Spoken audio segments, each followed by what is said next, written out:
Fala, minha gente! Nesse vídeo vou tratar de dois temas com vocês, o inconsciente e o nome do pai. Você sabe o que significam essas duas coisas? Se não, hoje ficará sabendo. Vamos juntos nessa. Primeiro, eu quero falar com vocês como Lacan redefine o conceito freudiano de inconsciente e qual a importância da linguagem nessa redefinição. Imagina que o inconsciente freudiano é como um porão escuro, cheio de coisas esquecidas. Traumas, desejos reprimidos, memórias infantis. Freud, o primeiro a descer lá com uma lanterna e dizer: tem coisa aqui embaixo que está mexendo com a sua vida lá em cima.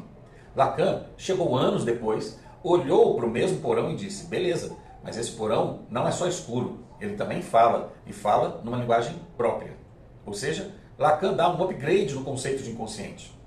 Ele não joga fora o que o Freud disse, pelo contrário, ele relê o Freud à luz da linguística estrutural. E aí vem a bomba teórica que muda tudo.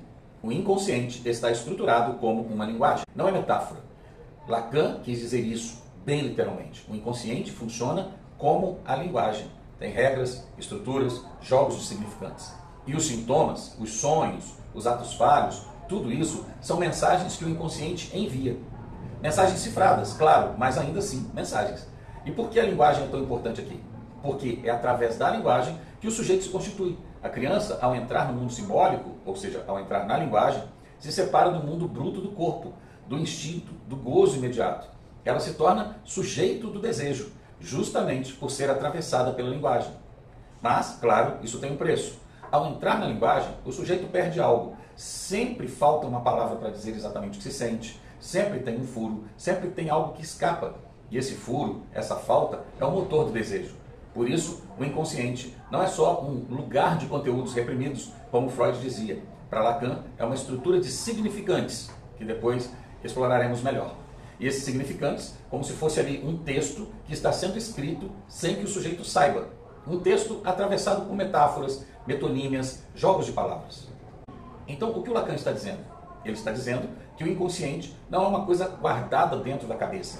É um processo, uma linguagem em movimento. E essa linguagem aparece nas entrelinhas da fala, num tropeço verbal, num sonho bizarro, numa gaguejada suspeita, numa piada fora de hora.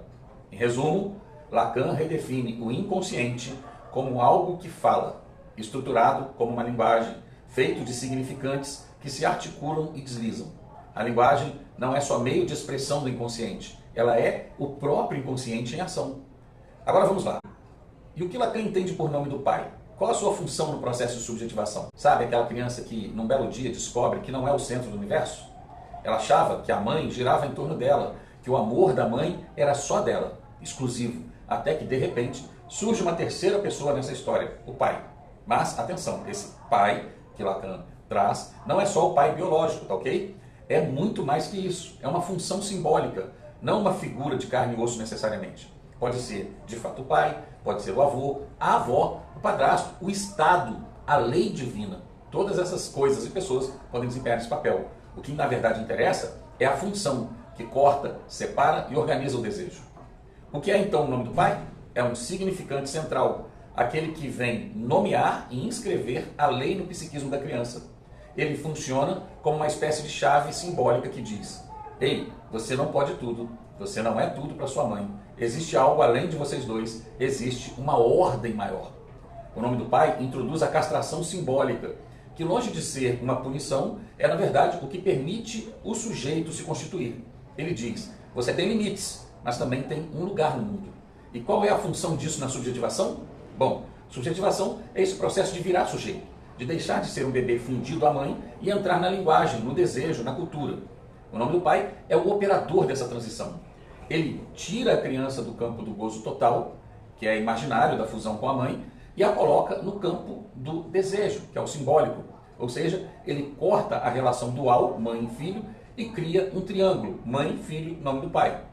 Esse triângulo é o que possibilita que a criança se inscreva como sujeito desejante, em vez de ser objeto do desejo de outro apenas. Sem o nome do pai, a criança não tem nenhum acesso pleno ao simbólico.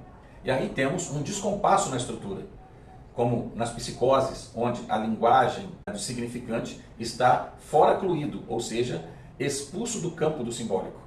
Em resumo, o nome do pai em Lacan é a função simbólica que introduz a lei, a castração e o desejo. Ele separa a criança da fusão com a mãe e permite que ela entre no mundo da linguagem e da cultura. Sem essa função, o sujeito não se constitui, não se torna autônomo de forma estruturada, de fato, dentro da ordem simbólica. Por isso, mais do que ser pai, o importante é funcionar como o nome do pai, aquele que dá um não, que estrutura, e não um sim, que afunda a criança na fantasia da onipotência. Certo? Assim a gente encerra esses dois temas. Espero ter sido elucidativo para vocês e até o próximo vídeo, onde continuaremos explorando os temas lacanianos.